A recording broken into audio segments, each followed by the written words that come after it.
Ka'ba-i Muazzamaning Ruknul Yamani degan burchagi bor. Aylanib kelganda Hajarul Asvad burchagidan oldingi burchak. Ozgina yirtib toshini chiqarishib qo'ygan. O'shani odamlar istilom qilishadi. Ana shu rukunda Rasululloh akram alayhisolatu vassalomning hadislari bo'yicha 70 ta farishta tayyor turar ekan.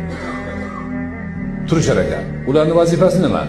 Vazifasi o'sha yerda turib kimki Allohumma as'alukal afwa wal afiyata desa, Allohumma sendan afvni so'rayman, ofiyatni so'rayman.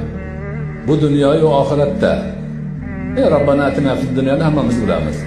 Shuni aytsa, haligi 70 ta farish amin amin deydi ekan farishtalar. Haligi odamning duosini qabul bo'lishi uchun. Shuning uchun tavofda o'sha rukunga kelganda bilgan odamlar hammasi shu duoni o'qishadi. Chunki hadis turibdi-da.